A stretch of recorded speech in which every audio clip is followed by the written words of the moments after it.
കേസുകളിലൊക്കെ വിധി വരുമ്പോൾ മാധ്യമങ്ങളും പൊതുസമൂഹവും മലങ്കര ഓർത്തഡോക്സ് സഭയെ പള്ളിപിടുത്തക്കാര് എന്ന് ഒരു ധ്വനി നൽകുന്നുണ്ട്. എന്നാൽ ഇതിന്റെ യാഥാർത്ഥ്യം നമുക്ക് പോലും പൊതുസമൂഹത്തെ പറഞ്ഞു മനസ്സിലാക്കുവാനായിട്ട് സാധിച്ചിട്ടില്ല എന്നുള്ള യാഥാർത്ഥ്യം ഉണ്ട് താനും.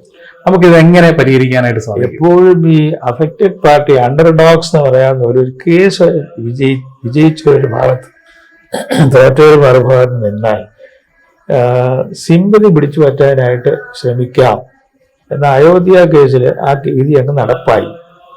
ആർക്കും അതിന് പിരിപോവുകയോ വഴക്കടിക്കുകയോ ഒന്നും ചെയ്തില്ല. അത് അപ്പാണ് നടപ്പാക്കി കൊടുത്തു. സഭാ കേസ് അങ്ങ് വിധി വന്നപ്പോൾ അനുകൂലമായിട്ട് വിധി കിട്ടാത്ത ആളുകൾ ശ്രമിച്ച് വീണ്ടും റിവിഷൻ കൊടുത്തിട്ടും അത് തള്ളി. പിന്നെ അവർ പറയുന്നത് പള്ളിപിടുത്തക്കാരാണ്. അപ്പൊ അവർ നല്ലപോലെ കാൻവാസ് ചെയ്യാൻ അറിയാവുന്നവരാണ്. ഇപ്പൊ എതിർകക്ഷി നിൽക്കുന്നവര് ഈ ലോകത്തിന്റെ മക്കൾ മറ്റവരെക്കാൾ ബുദ്ധിയുള്ളവരാണെന്ന് യേശുക്രിസ്തു പറഞ്ഞ പോലെ തന്നെയാണ്. ഇവര് കാൻവാസ് ചെയ്യാൻ പോയില്ല. സംതൃപ്തിപ്പെട്ട വിധി എടുത്തുകൊണ്ട് അവിടെ ഇരുന്നു. മറ്റൊരു ഭയങ്കര കാൻവാസിങ്ങാണ്. എല്ലാവരെയും പോയി കാണും. രാഷ്ട്രീയക്കാരെയും മറ്റു സഭക്കാരെയും ഒക്കെ പോയി കണ്ട് സിമ്പിൾ അയ്യോ ഞാൻ ഒന്നുമില്ലേ പള്ളിയില്ലേ എന്നൊക്കെ പറയാം. അവർക്ക് അതിനുള്ള തന്ത്രം അറിയാം. അതവരുടെ ആവശ്യമായിരിക്കാം. പക്ഷേ കാൻവാസ് ചെയ്യാനായിട്ട് ഓർത്തഡോക്സുകാർ പോയതായിട്ട് എനിക്കറിയില്ല. ഈ പള്ളി പിടുത്തമെന്ന് പറഞ്ഞ പള്ളി പിടിക്കുന്നവർ അവരതാണ്. ഈ ശരിക്കും പറഞ്ഞാൽ അവരെ പള്ളി പിടിക്കുന്നത്. കാരണം ഈ നാലക്കര സഭയുടെ പള്ളി ആരും പിടിക്കാൻ പോകുന്നു. ആർക്കും എടുത്തോണ്ട് അവിടെ തന്നെ ഇരിക്കും പള്ളി. ഓർത്തഡോക്സുകാർ എടുത്താൽ നോക്കത്തില്ല, ബാക്കി പേർക്ക് ഒക്കത്തില്ല. ഇപ്പൊ പള്ളി പിടുത്തം പറയുന്ന ഒരു ഇസ്ലാമറാണ്. അത് തെറ്റായ സംജ്ഞയാണ്. അത് ഇറക്കിയത് മറ്റു സഭക്കാരും രാഷ്ട്രീയക്കാരും അല്ല, എതിർ കക്ഷിയിലുള്ളവരാണ്. ആരും പള്ളി പിടിക്കാൻ പോകുന്നില്ല. എന്നാ പിന്നെ ഇപ്പൊ 6 പേരുടെ കാര്യത്തിൽ അവിടെ ജനങ്ങൾ ഇന്നോട് കയറ്റിയില്ല. ആരാ പള്ളി പിടിക്കുന്നു? തടഞ്ഞു. അതുകൊണ്ട് ആ കണക്ക് ഏറ്റെടുക്കാൻ പറഞ്ഞിരിക്കും. അത് വലിയൊരു വിഷയമായി. സഭാ കേസുകൾ തീരണമെങ്കിൽ, പ്രശ്നം തീരണേ എന്താകുമെന്ന് ചോദിച്ചത് അതൊരു വലിയ വിഷയമാണ്. നമുക്ക് പെട്ടെന്ന് ഒരു നേരം കൊണ്ട് തീർക്കാവുന്ന കാര്യമല്ല. ഒരു മിനിറ്റ് കൊണ്ട് ഞാൻ പറയാം. പ്രധാന ഇഷ്യൂ, ഇന്ത്യയിൽ ഒരു സഭയുണ്ടോ? ബേസിക് ക്വസ്റ്റ്യനാണ്. ഇന്ത്യയിൽ കിഴക്ക് ദേശത്ത് ഒരു ക്രിസ്തീയ സഭ ഉണ്ടോ? ഉണ്ടായോ? ആരാണ് അതിന്റെ കാരണക്കാരൻ? അത് ആദ്യം മുതലേ ഒരു ഇൻഡിജിനസ് സ്വദേശീയ സ്വതന്ത്ര സഭയാണോ? വിദേശികൾ എന്നിവിടെ വന്നു എന്നാണ് ഈ പോർട്ടുഗീസ് ബന്ധമുണ്ടായത്. അതിനുശേഷം പ്രോട്ടസ്റ്റന്റുകാർ വന്നു, അവരുടെ സ്വാധീനം. അതിനുശേഷം അന്ത്യോക്യക്കാർ, സിറിയൻസ് വന്നു, സ്വാധീനം. അപ്പൊ ബേസിക് ക്വസ്റ്റ്യൻ, ഇവിടെ 1st സെഞ്ച്വറി മുതൽ ഒരു സഭയുണ്ടോ? ഉണ്ടെന്നാണ് ചരിത്രം പറയുന്നത്. ഇവിടെ ഒരു സഭയുണ്ട്, ഫൗണ്ടഡ് ബൈ സെയിന്റ് തോമസ്. അതിനെ തൂത്തുകളയാനൊക്കത്തില്ല. ഇത് കാത്തലിക്സ് പോലും, സെന്റ് പീറ്ററിനെ അവർ പോലും വിശ്വസിച്ച് ഏറ്റു പറയുന്നതാണ് സെന്റ് തോമസ് വന്നത്. അപ്പൊ സെന്റ് തോമസ് സ്ഥാപിച്ച ഒരു അപ്പോസ്തലനെ സ്ഥാപിച്ച ഒരു അപ്പോസ്തലിക സഭയെ വേറൊരു സഭയുടെ കീഴിലല്ല. ഇതൊരു ഓർത്തഡോക്സ് വിശ്വാസമാണ്. കോപ്റ്റിക് സഭയുടെ ഭാഗമായിരുന്നു എത്യോപ്യൻ സഭ. പിന്നെ എത്യോപ്യൻ സഭ സ്വതന്ത്രമായി. ഇപ്പോഴും കോപ്റ്റിക് സഭ പറയത്തില്ല ഞങ്ങളെ ഭരിക്കുന്നത്. കോപ്റ്റിക്കാണ് വലിയ സഭ എത്യോപ്യൻ സഭയിൽ. എത്യോപ്യൻ സഭ once part of the Coptic church. അതിൽ ഇവരെ സ്വാതന്ത്ര്യം പ്രാപിച്ചു. അധികകാലം ആയിട്ടില്ല. ഈ ഒരു കോപ്റ്റിക് പാത്രത്തിൽ ഞാനാ ഞങ്ങളെ ഭരിക്കുന്നതെന്ന് പറയത്തില്ല. ഓർത്തഡോക്സ് പാരമ്പര്യത്തില് ഓരോ സഭയും ദേശീയ സഭയും ഇൻഡിപെൻഡന്റ് ആണ്. അത് ഓട്ടോസിഫാലസ് എന്നൊക്കെ പറയുന്നത്. കാത്തലിക് ചർച്ചിൽ ഒരു തലവനേ ഉള്ളൂ. ആ പ്രിൻസിപ്പിൾ ഓർത്തഡോക്സ് ചർച്ചിൽ ടോട്ടൽ ഇല്ല. അതിവിടെ ആവർത്തിക്കാൻ നോക്കത്തില്ല. അപ്പോൾ ഈജിപ്തിലെ സഭയും, അർമീനിയയിലെ സഭയും, എത്യോപ്യയിലെ സഭയും, എറിത്രിയയിലെ സഭയും, റഷ്യയിലെ സഭയും, മറ്റേ കോൺസ്റ്റാന്റിനോപ്പിളിലെ സഭയും, ഗ്രീക്ക് സഭയും, ഇന്ത്യയിലെ സഭയെല്ലാം അതാത് സ്ഥലത്ത് ഇൻഡിപെൻഡന്റ് ആണ്. ഇതാണ് ഓർത്തഡോക്സ്. അത് തിരുത്താൻ ആർക്കും പറ്റിയല്ല. അങ്ങനെ ഇൻഡിപെൻഡന്റ് അതിൻ്റെതായിട്ട് തലവനുണ്ട്. അപ്പൊ ഇന്ത്യയില് ഇച്ചിരി ദൂരെ ആയതുകൊണ്ട് ഒരുമാതിരി ഒറ്റപ്പെട്ട ഒരു സ്ഥിതി ആയിരുന്നു. കപ്പൽ മാർഗം പലരും പോകുന്ന ഉണ്ടായിരുന്നു, വരികയും പോയൊക്കെ ഉണ്ട്. ഈ ചോദ്യത്തിലാണ് ചിന്തിക്കുന്നത്, ഇന്ത്യയിൽ ഒരു സ്വതന്ത്ര സഭ ഉണ്ടായിരുന്നോ?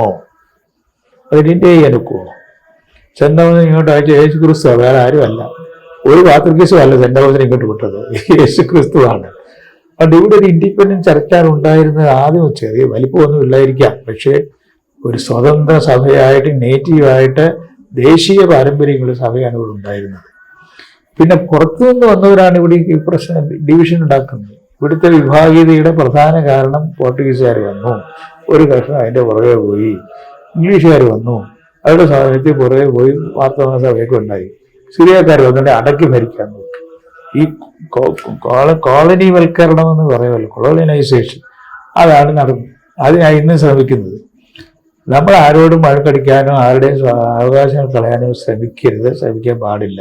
എന്നാൽ ബ്രിട്ടീഷുകാരെ പോലും ഇവിടുന്ന് പറഞ്ഞു വിട്ടത് എന്താ?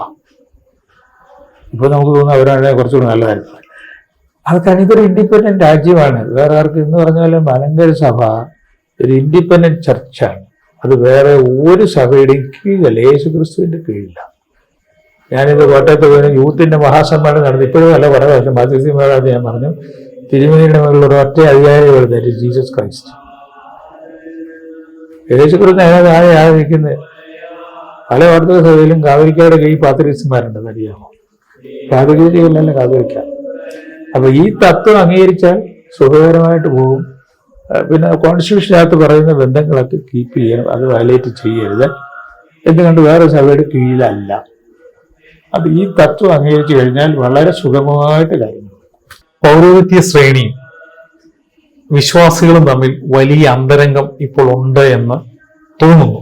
അതിന് സാമൂഹിക മാധ്യമങ്ങളുടെ ഇടപെടൽ ഒരു വലിയ കാരണമായി മാറിയിട്ടുണ്ടെന്നും തന്നെയാണ് കരുതുന്നത്. അതേക്കുറിച്ച് തിരുമേനിയുടെ ഒരു അഭിപ്രായം എന്താ? മാധ്യമങ്ങൾക്ക് നല്ലൊരു റോളുണ്ട്. എന്നാൽ മാധ്യമങ്ങളിൽ കുഴപ്പമുണ്ടാക്കാനും സാധിക്കും. അവരെ കൊണ്ട് വളരെ വിജിലന്റ് ആണ് മാധ്യമം. ഉള്ളതുമില്ലാത്തതൊക്കെ അടിച്ചുവിടും. പുരോഹിതന്മാരെയും ജനങ്ങളെയും തമ്മിൽ തെറ്റിക്കുക എന്ന് പറയുന്ന അങ്ങനെ ഒരു കാര്യം ഉണ്ടോ എന്ന് എനിക്ക് അറിഞ്ഞുകൂടാ. രണ്ടു കൂട്ടരും അവരുടെ റോള് പ്ലേ ചെയ്താൽ ഒരു കുഴപ്പമില്ല. വിശ്വാസികളായിട്ട് ക്രിസ്ത്യൻ പ്രിൻസിപ്പിൾസ് അനുസരിച്ച് ജീവിക്കും. പുരോഹിതന്മാർ അതിൽ അവരോട് കൂടെ നിന്നുകൊണ്ട് നേതൃത്വം നൽകി ചെയ്താൽ ഈ പ്രശ്നമൊന്നുമില്ല. മീഡിയ അങ്ങനെ ന്യൂസ് ഉണ്ടെങ്കിലല്ലേ മീഡിയ വരത്തുള്ളൂ. ന്യൂസ് ഇല്ലാതെ വരത്തില്ലല്ലോ. പ്രശ്നം എന്തെങ്കിലും മീഡിയ പുറത്തു കൊണ്ടുവരും, ഇല്ലെങ്കിൽ പുറത്തു കൊണ്ടുവരും. അതിന് മീഡിയ ഒന്നും ഇല്ലാതാക്കാൻ ആർക്കും ഒക്കത്തില്ല. ഈ കാലത്ത് ഇനിയും ഇങ്ങനെ മീഡിയയുടെ സ്വാധീനം വർദ്ധിക്കുന്നു. കുറച്ച് നിയന്ത്രണം വന്നേക്കാം ഭാവിയിൽ. മീഡിയ അവർക്ക് അതിന് കുഴപ്പമൊന്നുമില്ല. അവരവരുടെ റോൾ അവരവരുടെ പ്ലേ ചെയ്താൽ മതി. ഒരു ധർമ്മം എന്ന് പറയല്ലോ, ഓരോ ധർമ്മം നിർവഹിക്കണം. വിശ്വാസികൾ ധർമ്മം നിർവഹിച്ച പ്രശ്നമില്ല.